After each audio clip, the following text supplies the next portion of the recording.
It's time now to talk to a Rochelle, Illinois native, and right now he is a lot of talk in the sports world. Neil Hayes is the author of the book When the Game Stands Tall, and it just premiered last night around the country, August 22nd, and it stars Jim Caviezel. And first of all, Neil, congratulations on the success of this book and the movie now. Well, thank you very much. It's been a long, crazy run with very humble beginnings. So I remember first approaching Bob Laddiser and his assistant and great friend Terry Edson about doing a book, and they thought I was crazy. They said, who would want to read a book about us? We're the two most boring people in the world. And so it's been quite a journey, no question about it. When you look at the situation, we talked a little bit before we talked on the air here, did you ever think that this book would become a movie and such a big talk? And Jim Caviezel, who's one of my favorite actors from Person of Interest, would be the star of the show. No, I never did. People would, when I was down in New Orleans, we were shooting the film, I would often hear the question, what is it like to have your dream come true? And I had to be honest, I'd say I never dreamed this big. When I set out to do this, De La Salle was in the midst of its streak, and I just found these two incredible men who were not caught up in winning. They were caught up in developing not football players so much as human beings and young men. And I was just drawn up into it. I knew it was a great story. All my instincts kind of cried out, but I couldn't get a big publishing house to buy it. They all thought it was too regional, and it was just high school, and no one was interested. And I just kind of believed in it and stuck with it. And the more I was around these guys, the more I realized they were approaching the game from an angle that I'd never seen done before. So it's very gratifying, of course, to find a wider audience for what I think is a great story. And I think people don't realize it. You just didn't sit down and write a book. You were actually with the team a lot, right? Went to games and you experienced the whole feeling of the atmosphere with them.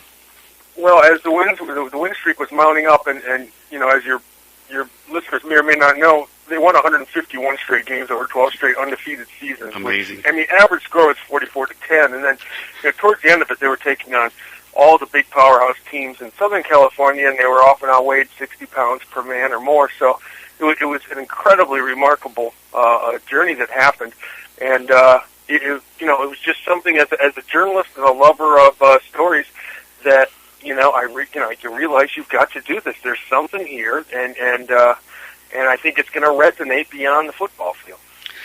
When you were writing the book, did you think, well, I got so much stuff, I have to cut something out? Did you have to do that, or were you able to get it? Yeah. Yeah, no, I had to cut some stuff. And to get back to your previous question, too, because I'm sorry I didn't quite answer it, but, Bob, the more I nosed around, and Bob is not anyone, the coach, who wants the limelight put on him. Mm-hmm. He's very much of an introverted man. And the question was, how did they do it all these years? How did they do it all these years? And I kept asking him, and he finally said, the only way to answer that question is if you were to come here every day for a year.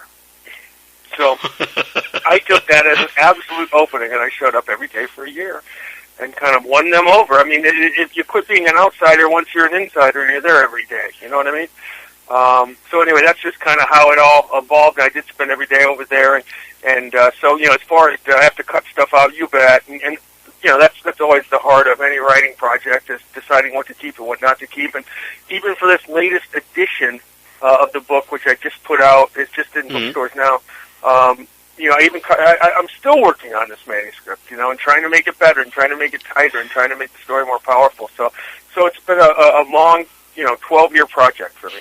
And when you look back on that, you guys really probably became pretty good friends, because you got to, like you said, you were there for a whole year. There's no question, and what you learn about these two guys that's so inspiring, is they're such incredible touchstones, and they are always who they are, for better or worse, and their value sets and everything is unwavering. And I've said from the beginning, since I started the book project, and I maintain that now on the day the movie hits the theaters, I always say the best thing that really came out of this project for me was a relationship that came from it, and having those guys in my life as, great friends.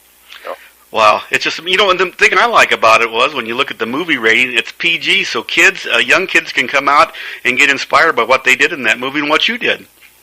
Yeah, and I think it's a large part of our audience is younger, women and men, and it's kind of a preteen and teen movie.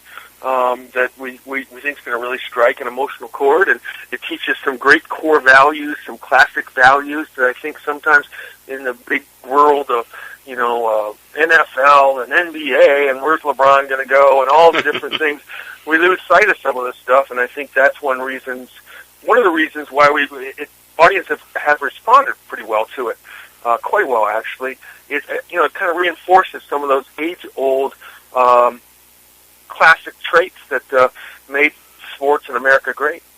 When you look at it, and the author of a book, and then it turns into a movie, sometimes you hear there's not everybody getting along in agreement. Do you feel the movie depicted your book as the best they could in the movie time? Yeah, yes. I mean, yes and no. I mean, did we bang heads along the way? Oh, good grief, yeah. And, were there moments where we were all frustrated with each other and all those things happened, but I'll tell you what, I don't think you could do a quality project without that, without a lot of people who care very much and know their business, occasionally banging heads. No major drama or anything, but, again, one thing that Dale LaSalle teaches and Bob Laddiser teaches is work ethic and the importance of relationships.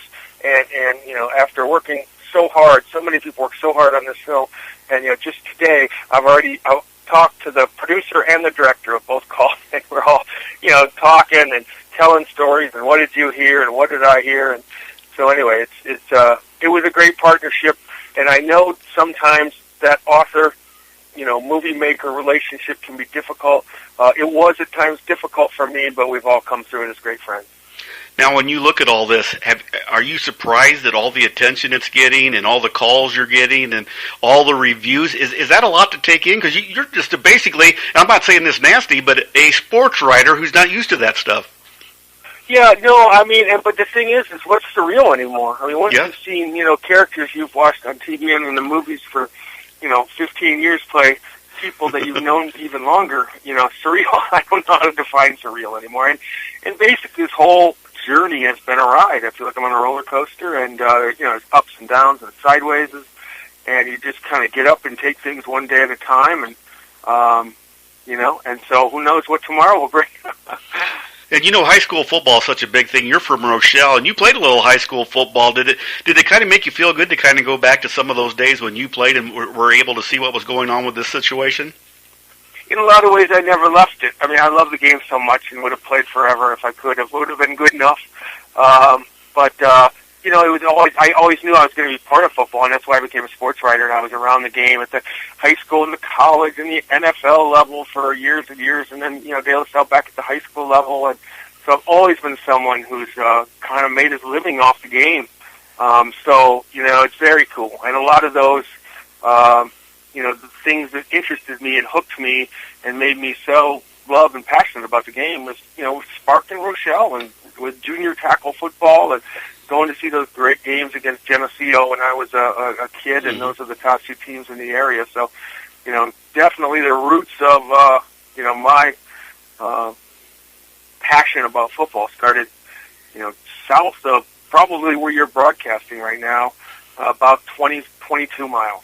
Yeah, I know you said you've been to Cherryvale, you've been to Rockford, so it's not a big trip from Rochelle up here. So basically, like I said, we've adopted you. So, well, I was on a farm. I actually grew up on a farm 7 miles north of Rockford, so I was even closer. Oh, yeah. Wow. Yeah. So when you look back on this, how you think you'd ever duplicate something like this? Is there another genie in the bottle for you sometime? Are you working on another project like this? Yes, I'm working on several other projects. Along the same line, and have been stockpiling them, and hopefully, the movie will do well, and it'll be, a good time to get some traction with these other projects. So that's kind of my niche. I've written, another book called The Last Putt, and I've done some different things, and produced some things on TV and things like that. But sports are kind of my little realm, so a lot of my ideas do come from the sports world. So yeah, no, I'm working. I got projects going. I got deadlines I'm trying to meet, and meanwhile, all this stuff is swirling around me. And I'm a big Hoosiers fan. I love the movie Hoosiers. Is there going to be a line you think someday that they'll be quoting like they do in Hoosiers? That seems to be the big thing. Is there one line that sticks in your mind from the movie or from the book that is the key line? My favorite line in the movie is actually. Do you have time for a quick story? Yes, I got plenty of time. You talk, Neil, and we'll talk. Okay. Well, it's funny because there's these powerful team meetings that De La Salle has, and I've sat in a million of them, and they're so inspiring and profound. And these kids get up and they make these commitments to each other, and it goes back and forth, and tears are shed and all those things. And sometimes some of the kids, the relationships mean so much, and they go hear a kid say, "I will die for you out on that field. I want you guys to know that." And so anyway, we're in a rehearsal in New Orleans on the movie set, and a line had been changed. But the kid actually said during rehearsal, the actor said, "I will die for you guys out on that field." And that bothered me. And the director and the producer noticed and came over and said, "What's wrong?" And I said, "Ladd would never let them say that. He would say, maybe you would collapse, but no one's going to die. It's just a high school football game." And they said, "We love it." And so we literally I wrote it down on a piece of paper, gave it to Jim. And now in the middle of that very powerful scene, when the kid says, "I'd die for you guys," Jim interrupts and says, "Collapse. Maybe you collapse. No one's going to die. It's a high school football game." So it always gets a big laugh, but I love the fact that it shows the perspective that Lattiser always maintains. Kids will, in the emotional moment, will stand up and say, "I want you guys, these are the greatest moments of our lives." And Lattiser will say, "Hey, look, at the end of your time, if this ends up being the greatest moment of your life, then you've lived a sad, sad life." He's always making sure the kids understand there's more to life than football. And so I like that line because not only is it kind of a humorous break at the time, but it also really goes to the core of what Bob Lattiser stands for. That's great. Like you said, there's not much of that in high school sports anymore. We're kind of taking it to that next level. So it really is a good example of what we should be looking at in high school football. Yeah, and their ability, even during the height of that streak, which got dramatized a little bit, in the Hollywood version of the movie. But the coaching staff in that school, and even the teammates, calling each other out when heads got big. Yeah. It was remarkable to watch. How humble that team was. You drive up and hear this 151 winning streak was going on. There's not one sign or banner or trophy case. There's nothing on the field that says home of the 5-time or whatever 12-time state champions. Nothing. You would never know because he wouldn't allow it. That's just who they are, and what kind of what they stand for is being humble. So I thought that was a great. You look at that, Neil. We look at a film recently here in the Rockford area, Undefeated, which was produced and directed, and some music was done by some Rockford guys. It won an Oscar. For the best documentary. That's kind of cool. And then we got your movie, and we got Undefeated, that movie. Very cool. And shows, talented people come from all over, I guess, right? Yeah. It's kind of, do you keep an eye on those movies that are coming out now, just to see what's going on in sports? Yeah, I keep an eye on them. No question about it. Not too much. I'm like everyone else. You're wrapped up in your own projects and in your own life, and so I like to keep an eye out. And I certainly like to go out and see a good film, or when I can. But I wouldn't say I'm obsessed with it either. Well, Neil, thanks so much for taking time out, because I know you have had a busy schedule. This is right the second day of the movie, and I've been watching all the previews and all that stuff. I got to get over here and see it at our place, but it's just a great inspiration. And the thing I like about what I see on Twitter, everybody's not talking about the football. They're talking about what you said about how it's a good character builder. Well, I hope that continues, and hopefully we'll get a lot of young people out into the theaters this weekend. They're going to enjoy a great movie. Well, thanks so much, Neil, for being on today. Thank you. We've been talking with Neil Hayes from Rochelle, Illinois. He's the author of the book When the Game Stands Tall, and now it's a movie starring Jim Caviezel. For StatelineSportsHub.com, I'm Dave Schmidt.